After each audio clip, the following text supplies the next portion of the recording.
Hello everyone. आज हम लोग फिर से कंटिन्यू करेंगे राइडर्स टू द सी का सेकंड पार्ट। फर्स्ट पार्ट में हम लोगों ने पढ़ा था कि बार्टले जो कि मौर्य का सबसे आखिरी बच्चा बचा हुआ है। इसके पहले उसके बाकी के बच्चे समंदर में जाकर डूब चुके हैं किसी न किसी वजह से। और उस आइलैंड पे रहने वाले सभी फैमिलीज के घर में वहाँ के मेल मेंबर्स के साथ ऐसा ही ऑलमोस्ट फेट होता है। तो आइलैंड पे रहने वाले सभी लोगों के फेट को रिप्रेजेंट कर रहा है ये एक छोटा सा फैमिली, जिसकी हेड है मौर्य, एक बूढ़ी औरत है। वो अपने बेटे माइकल के गम में पहले से ही खोई हुई है, इंतज़ार कर रही है कि कब उसका बॉडी बह के समंदर में किनारे की ओर आ जाए।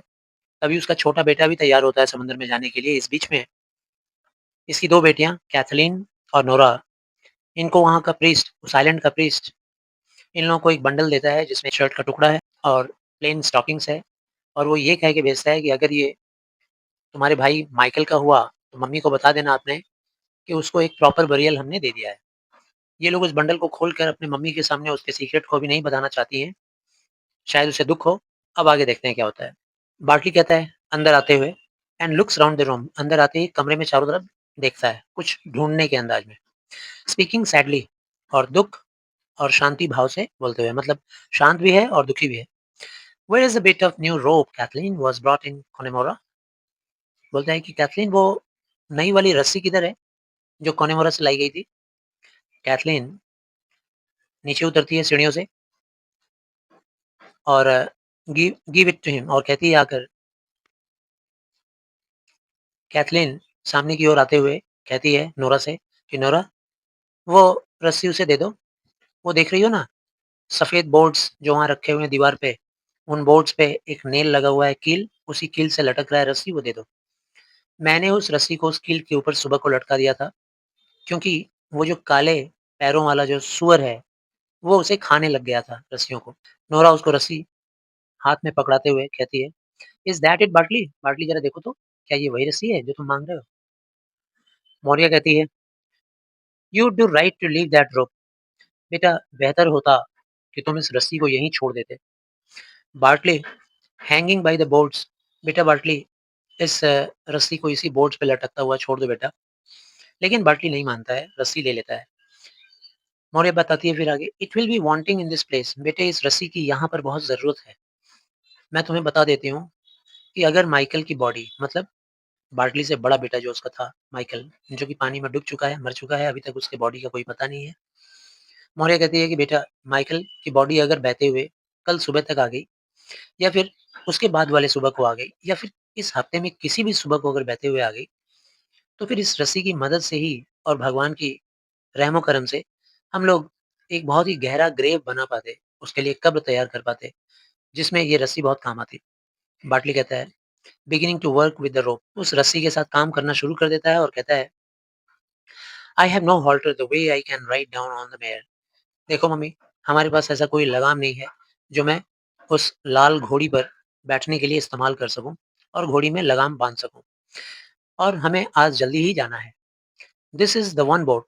आज जिस बोट का मैंने पता लगाया है, वो अकेला एक बोट पड़ा हुआ है जो 2 हफ्ते के लिए या फिर उससे भी ज्यादा समय के लिए जाने वाला है। And the fair will be a good fair, और जिस मेले में मैं जा रहा हूँ, वो मेला घोड़ों के लिए काफी चर्चा में है।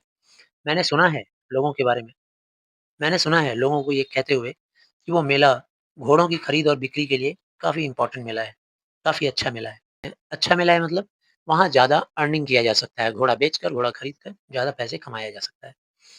मौर्य कहती है, it's a hard thing they will be saying below. बेटा, जो लोग भी नीचे जो कुछ भी कह रहे हैं, if the body is washed up and there is no man in it to make the coffin. बोल रही है, बेटा, ये बहुत ही मुश्किल की बात है, बहुत ही तकलीफ वाली बात है। मैं कह रही हूँ ना, सुन लो उसे मेरी बात। अगर मेरे बेटे माइकल की बॉडी बहता हुआ अगर कल आ गया, और अगर मेरे घर में कोई मेल पर्सन नहीं रहा, जैसे कि तुम चले जा रहे हो आज कॉफिन बनाने के लिए। कॉफिन क्या होता है? वो लकड़ी का एक ताबूत होता है जिसके अंदर डेड बॉडी को रख के दफनाया जाता है। तो अगर बेटे तुम भी चले गए, जो कि अकेले मेल मेंबर हो हमारे घर के, and I after giving a big price for the finest white boards, और इतना कीमती व्हाइट बोर्ड्स मैं खरीद कर, ये जो फाइन क्वालिटी का व्हाइट बोर्ड्स मैं लाई हूँ कोनेमोरा से, वो सब व्यर्थ हो जाएगा, सब बेकार हो जाएगा बेटा। She looks round at the boards. Boards के ऊपर ध्यान से देखती है और उम्मीद करती है कि शायद मेरी बात मान ले मेरा बेटा। बार्टली कहता है, how would it be washed up? कैसे बह के आ जाएगा मम्मी? We after looking each day, रोज तो जा रही हो देखने के लिए, हम लोग भी जाते हैं देखने के लिए, 9 दिन हो गए हैं और इतनी तेज हवा भी बह रही है, blowing a while back from the west and south. और कितनी तेज हवा भी बह रही है वेस्ट की तरफ से और साउथ की तरफ से। बॉडी अगर अब तक बह के नहीं आया तो अब कैसे आ जाएगा? मौर्य कहती है, बेटा अगर अब तक बॉडी नहीं पाया गया, that wind is raising the sea and there was a star up against the moon and it is rising in the night. If it was 100 horses, बेटा if it was not found itself, मान लेते हैं अगर हमारे बेटे की body नहीं भी आई, तो एक दूसरी बात है तुमको नहीं भेजने का समुद्र में। देखो हवाएं कितनी तेज चल रही हैं समुद्र के अंदर, और देखो वो तारा जो मून के बगल में दिख रहा है, it is rising the night, देखो कैसे ऊपर आते जा रहा है रात के साथ साथ। जैसे जैसे रात बीत रही है वो तारा भी ऊपर उठते जा रहा है। और फिर क्या फर्क पड़ता है किसी के पास 100 घोड़े हों या हजारों घोड़े हों? क्या फर्क पड़ता है, क्या कीमत होगा उन हजारों हजारों घोड़ों का एक बेटे के सामने? तुम तो हमारे अब अकेले बचे हुए बेटे हो। तुम अगर नहीं रहे तो उन हजारों घोड़ों को बेच कर या उससे मुनाफा कमा कर क्या करूंगी मैं? क्या होगा उन पैसों का? बार्टली कहता है, हॉल्टर को बनाते बनाते उस लगाम को बना रहा है और कैथलीन से बोलता है, मतलब मम्मी की बात को ध्यान नहीं दे रहा है, और अपनी बहन को बोलता है, let you go down each day, देखो मैं तुम्हें एक जिम्मेदारी देके जा रहा हूँ कैथलीन, हर रोज जाना और जाकर वो जो हमारी भेड़ें जहाँ बांध के रखी हुई हैं वहां जाकर देखा करना कि वो लोग राई के ऊपर ज्यादा कूद फांद ना करे। राई एक तरह का प्लांट है जिससे शराब वगैरह बनाया जाता है। और देख लेना कि अगर जॉबर आता है, मतलब अगर चार पैर वाले जानवरों का खरीद बिक्री करने वाला अगर डीलर आता है, व्यापारी आता है, तो सुअर को बेच देना। वही सुअर जो काले पैरों वाला है, अगर अच्छी कीमत मिल जाए तो। मौर्य कहती है, how would the like offer get a good price for a pig? उस तरह के सुअर का कोई अच्छी कीमत कैसे देगा? बार्टली कहता है कैथलीन को, और अगर वेस्ट विंड यानी कि पश्चिम की दिशा से चलने वाली हवा जो है, अगर वो last bit of the moon, अगर वो ज्यादा देर तक ठहर गई, रात तक ठहर गई, let you and Nora get up, तो फिर थोड़ा आगे बढ़ जाना तुम लोग, तो तुम और नोरा थोड़ा एक्टिव हो जाना और जाकर, तो तुम और नोरा जाकर ढेर सारा वीड यानी कि वो जो समुद्री घास पौधे हैं उसको कलेक्ट करके ले आना, ताकि हम लोग केल्प के लिए दूसरा कॉक बना सकें। It's hard set, we will be from this day, क्योंकि आज से थोड़ा तुम लोग के ऊपर तकलीफ आने वाला है, क्योंकि इस घर में कोई मैन तो रहेगा नहीं, कोई मेल मेंबर तो रहेगा नहीं जो कि भारी भरकम काम कर सके, इसलिए तुम्ही लोगों को निपटाना है ये काम। मौर्य कहती है, इट्स हार्ड सेट, सच में ये बहुत ही मुश्किल की घड़ी होगी। श्योरली, वो दिन कैसा होगा, कितना मुश्किल का होगा अगर तुम भी डूब गए, मेरे बाकी बेटों की तरह अगर तुम भी डूब कर मर गए तो क्या होगा? कैसे जिएंगे मैं और हमारे साथ ये लड़कियां, हमारी 2 बेटियां, तुम्हारे बगैर हम लोग कैसे जिएंगे? मैं तो ऑलरेडी एक बूढ़ी इंसान हूँ जो कि पहले से ही मौत के कगार पे खड़ी हूँ, हमारी तो ऐसे ही मौत आने वाली है। Bartley lays down the halter, Bartley उस हॉल्टर को रखता है तैयार करने के बाद और अपना पुराना कोट उतारता है और नया वाला पहन लेता है। सेम फ्लैनेल का, सेम फैब्रिक पैटर्न का वो कोट है, दूसरा वाला उसे पहन लेता है, नया वाला। बार्टली कहता है फिर नोरा को, जरा देखो तो, क्या वो शिप घाट पर आ गई है क्या? यानी इन लोगों का घर जहाँ था वहां से वो शिप या वो घाट दिखता रहा होगा। नोरा बाहर की ओर देखते हुए कहती है, हाँ, गुजरती हुई तो नजर आ रही है, द ग्रीन हेड की तरफ, and letting fall her sails, और उसने अपने सेल्स को गिरा रखा है। सेल को गिरा रखने का मतलब है कि अब वो थोड़ी देर के लिए पॉज करेगी, रुकेगी वहां पर, पैसेंजर्स वगैरह को अपने ऊपर कैरी करेगी फिर चलेगी। बार्टली कहता है, getting his purse and tobacco, अपना बटुआ ले लेता है और तंबाकू की थैली ले लेता है। कहता है, I will have half an hour to go down, अब मेरे पास सिर्फ आधे घंटे रह गए हैं जाने के लिए, वहां तक पहुंचने के लिए जहां से शिप चलेगी। And you will C me coming again in 2 days, और अब हमारी मुलाकात अगले 2 दिन के बाद होगी या फिर 3 दिन के बाद होगी, या ये भी हो सकता है कि 4 दिन के बाद हो हमारी मुलाकात, अगर मौसम खराब रहा तो, हवाएं अगर खराब रही तो। मौर्य फायर की तरफ मुड़ते हुए और अपने शॉल को अपने सिर पर चढ़ाते हुए कहती है, क्या ये तकलीफ देने वाली बात नहीं है? क्या तुम्हारे जैसा लड़का क्रूअल नहीं है जो अपने माता का, अपनी बूढ़ी माता का एक बात नहीं सुनता है? जबकि तुम्हारी बूढ़ी माँ तुमको इतना होल्ड करने का कोशिश कर रही है, रोकने का कोशिश कर रही है कि तुम समुद्र पे ना जाओ, फिर भी तुम नहीं उसकी बात मान रहे हो। कितनी क्रूरता है तुम में। कैथलीन कहती है, it's the life of a young man. माँ क्या कह रही हो? ये हर नौजवान की ज़िंदगी होती है कि वो समुद्र पे जाए, आइलैंड पे रहने वाले लोग। और कौन सुनेगा एक बूढ़ी औरत को? With one thing and she saying it over. वही एक ही बात, एक ही वन थिंग, एक ही बात की रट लगाए रहती हो, बार-बार बोलते रहती हो, तो कौन सुनेगा ऐसी बात को? कितनी सीरियस लेगा? कोई क्यों इतना सीरियस लेगा? बार्टली कहता है, हॉल्टर को लेते हुए, एकदम से ही मम्मी की बात नहीं सुनता है।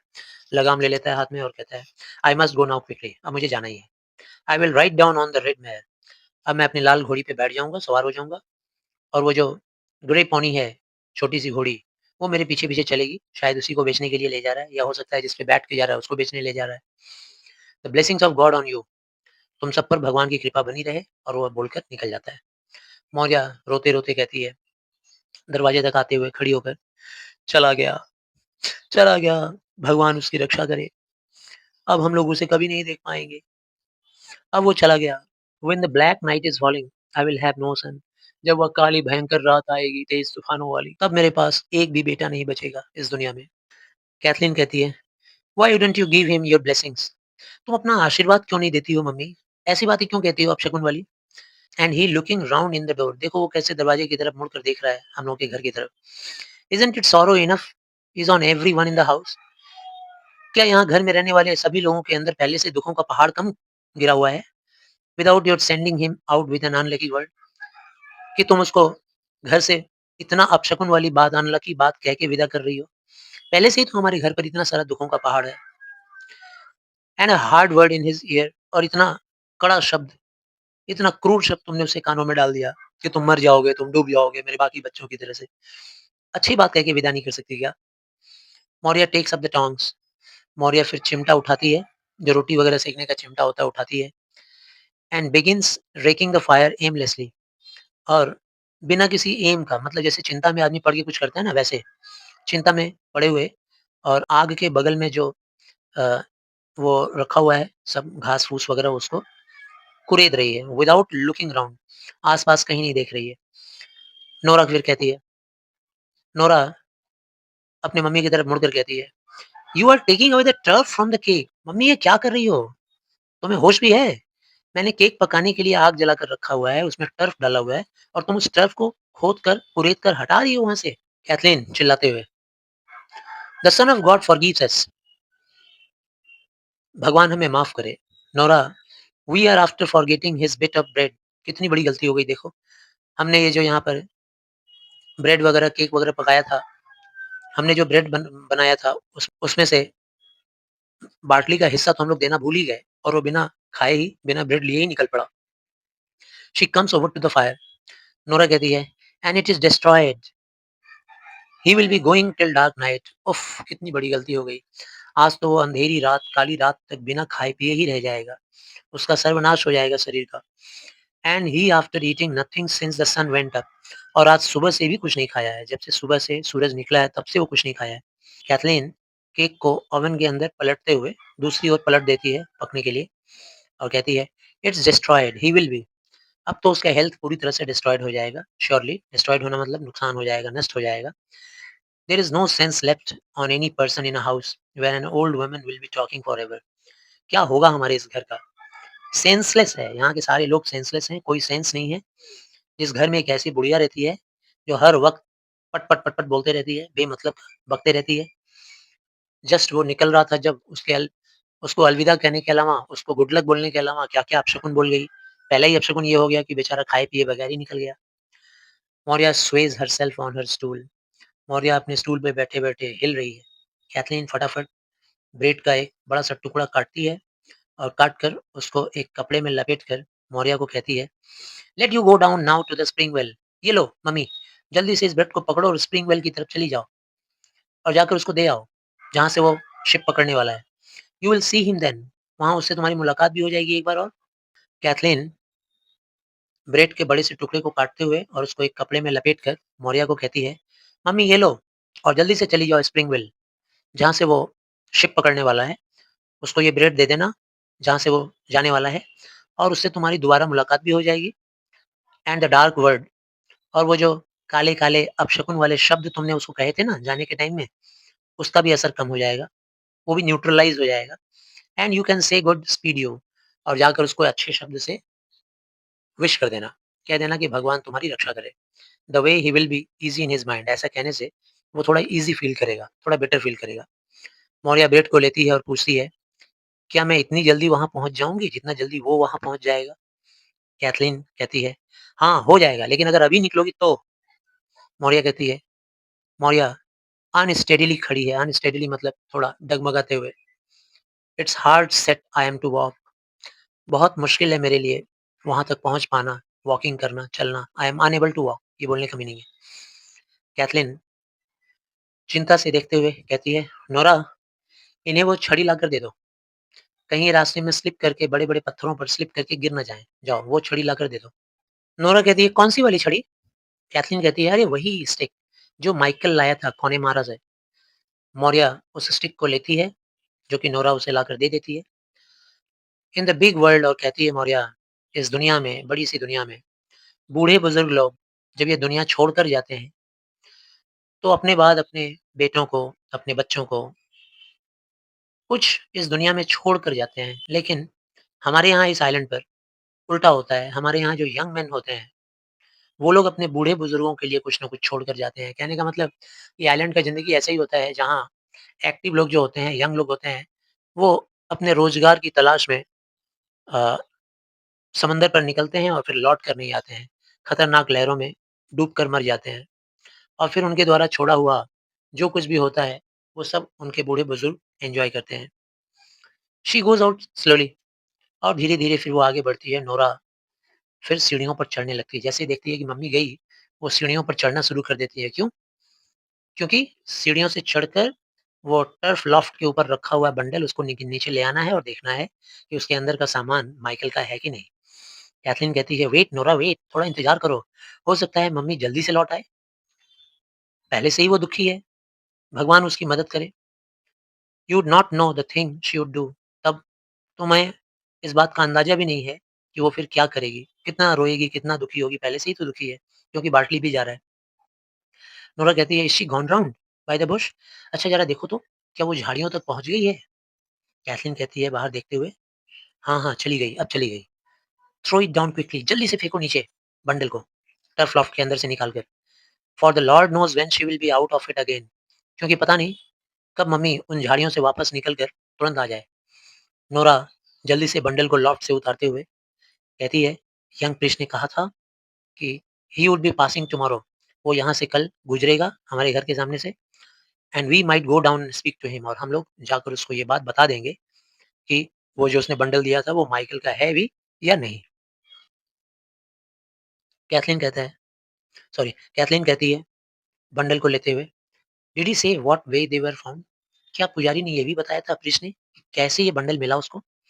नोरा नीचे उतरते हुए सीढ़ियों से कहती है, "हाँ, उसने बताया था कि वहाँ पे 2 लोग थे and they were rowing round with 14 और वो लोग अ, शराब वगैरह लेकर के आ रहे थे शिप में या उनके बोट में before the cocks crowed and the oar of one of them caught the body and they passing the black cliff of the north" और वो लोग नॉर्थ के चट्टानों के पास से उस उत्तर की दिशा में जो क्लिफ्स हैं, चट्टानें हैं, वहाँ से जब वो लोग गुज़र रहे थे, तो उनमें से एक का पतवार ओवर मतलब होता है पतवार जिससे नौका खेया जाता है, वो पतवार किसी बॉडी से टकरा गया।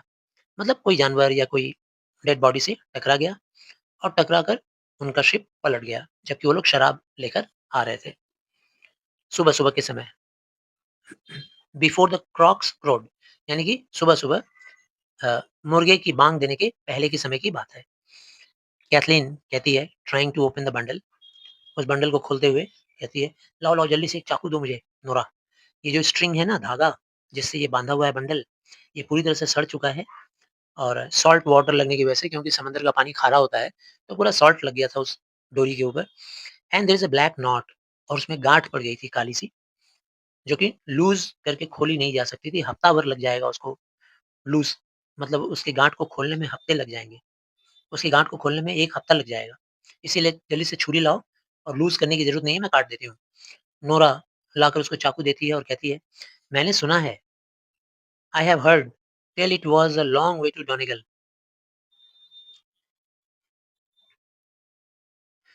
मैंने सुना है कि ये लोग डोनेगल से काफ़ी दूर चले गए थे। It was a long way to Donegal, जहाँ पर ये बॉडी मिली, जिस किसी का भी हो, चाहे माइकल का हो, चाहे जिसका भी हो, जहाँ पर भी ये बॉडी मिला, जिसको दफनाया तो ऑलरेडी जा ही चुका है और सिर्फ़ शिनाख्त के लिए, मतलब पहचान के लिए ये कपड़ा और मोजे लाए गए हैं।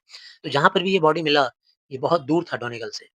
कैथलीन उस धागे को काटते हुए, "it is surely there was a man in here a while ago, the man sold us that knife and he said if you set off walking from the rocks beyond, it would be in 7 days you would be in Donegal." बोल रही है, हाँ, सच कहती हो। Donegal तो यहाँ से बहुत ही दूर है, क्योंकि एक आदमी आया था यहाँ पर थोड़ी देर पहले। वो आदमी चाकू बेच रहा था और उसने कहा कि अगर हम लोग चट्टानों के ज़रिए होते हुए अगर पैदल चलते जाएँ, तो 7 दिन लग जाएँगे डोनेगल तक पहुँचने में। तो डोनेगल का तो काफ़ी दूर है। ये बात तुम सच कह रही हो। नोरा कहती है, और एक आदमी अगर फ्लोटिंग करते हुए चले, तो कितना टाइम लेगा? What time would a man take and he floating? अगर तैरता हुआ जाए या फिर पानी के मार्ग से बोट पर से जाए, तो कितना टाइम लगेगा? कैथलीन इस बीच में बंडल को खोल रही है और उसके अंदर से एक स्टॉकिंग का टुकड़ा निकाल रही है, मोजे का। दे लुक एट देम ईगरली, दोनों ही बहुत ध्यान से उस मोजे को देख रहे हैं। कैथलीन कहती है लो वॉइस में, भगवान हमारी रक्षा करे Nora. Isn't it a queer hard thing to say if it is his they are surely. भगवान हम लोगों की रक्षा करे। नोरा, क्या तुम्हें नहीं लगता है कितना क्वियर, कितना स्ट्रेंज और हार्ड थिंग है ये कहना कि ये हमारे भाई का ही है? निश्चित रूप से हमारे भाई माइकल का है। नोरा कहती है, I will get his shirt of the hook. एक मिनट रुको, मैं हुक पर से उसका शर्ट लेकर आती हूँ। The way we can put the one flannel, और इस तरीके से हम लोग उस कपड़े के फैब्रिक का टेक्सचर जो भी है उसको मैच कर पाएंगे, फ्लैनल को इस कपड़े के फ्लैनल के साथ हम लोग मैच कर पाएंगे। She looks through some clothes, और घर के अंदर ढूंढती है हुक्स पर कि कुछ कपड़े मिल जाएं शायद माइकल के। कुछ कपड़े लटके हुए हैं, उसी में ढूंढ रही है। It is not with them Cathleen, and where will it be? बोल रही है कैथलीन, इन कपड़ों के बीच में तो माइकल का एक भी शर्ट नहीं दिख रहा है, एक भी कपड़ा नहीं दिख रहा है, कहाँ हो सकता है? कैथलीन कहती है, मुझे लग रहा है बार्टली पहनकर चला गया है आज सुबह-सुबह। For his own shirt was heavy, क्योंकि उसका अपना शर्ट हेवी हो गया था, भारी हो गया था, क्योंकि समुद्री पानी लगने की वजह से वो सॉल्ट से भर गया था पूरा, नमकीन हो गया था।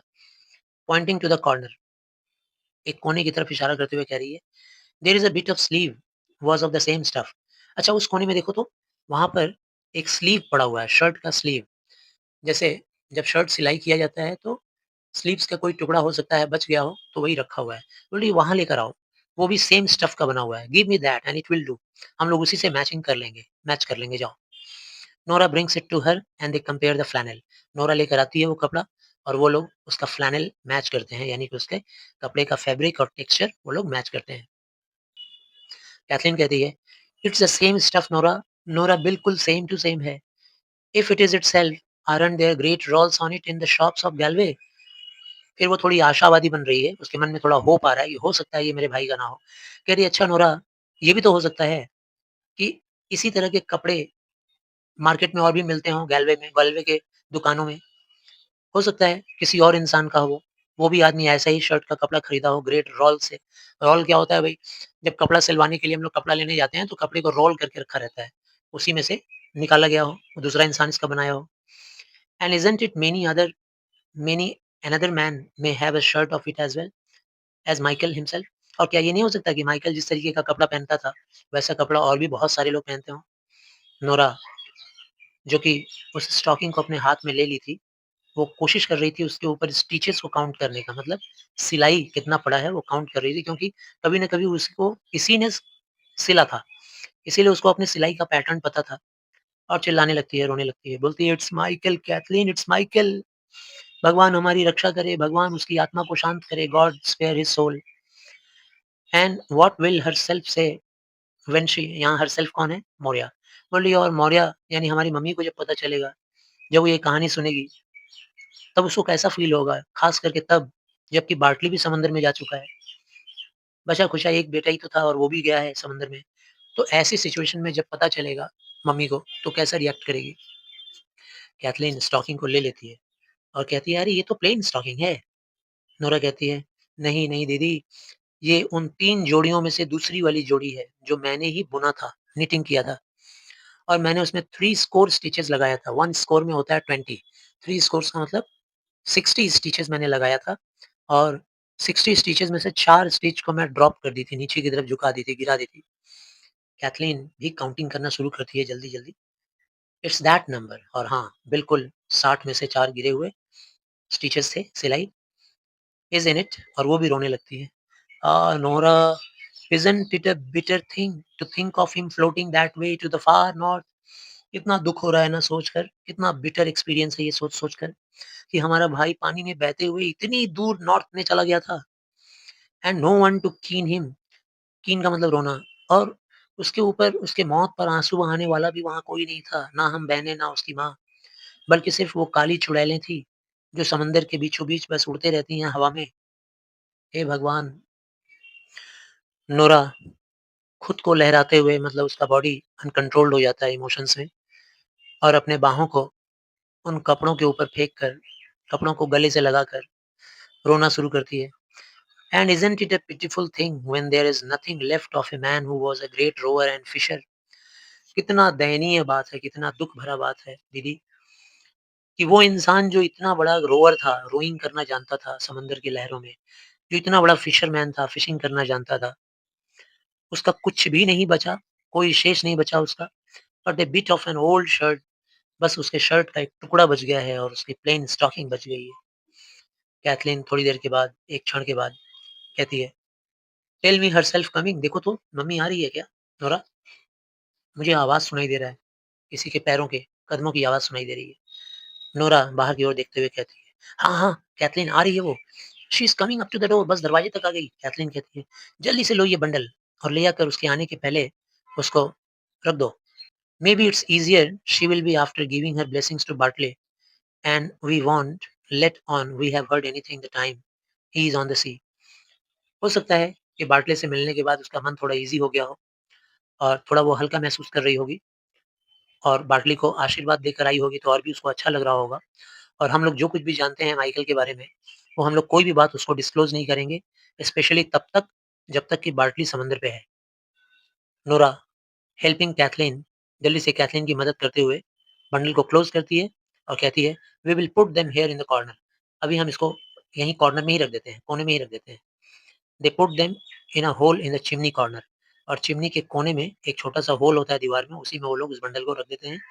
Kathleen goes back to the spinning wheel, और कैथलीन जाकर चरखे को चलाना शुरू कर देती है, सूता काटने वाला चरखा जिससे कपड़ा बनाया जाता है कॉटन से। तो वीडियो काफी लंबा हो जा रहा है, इसीलिए इसका थर्ड पार्ट और लास्ट पार्ट नेक्स्ट टाइम। और अगर आपको वीडियो पसंद आया तो प्लीज़ चैनल को सब्सक्राइब कीजिए, अपने दोस्तों के साथ ज़्यादा से ज़्यादा शेयर कीजिए। Thank you.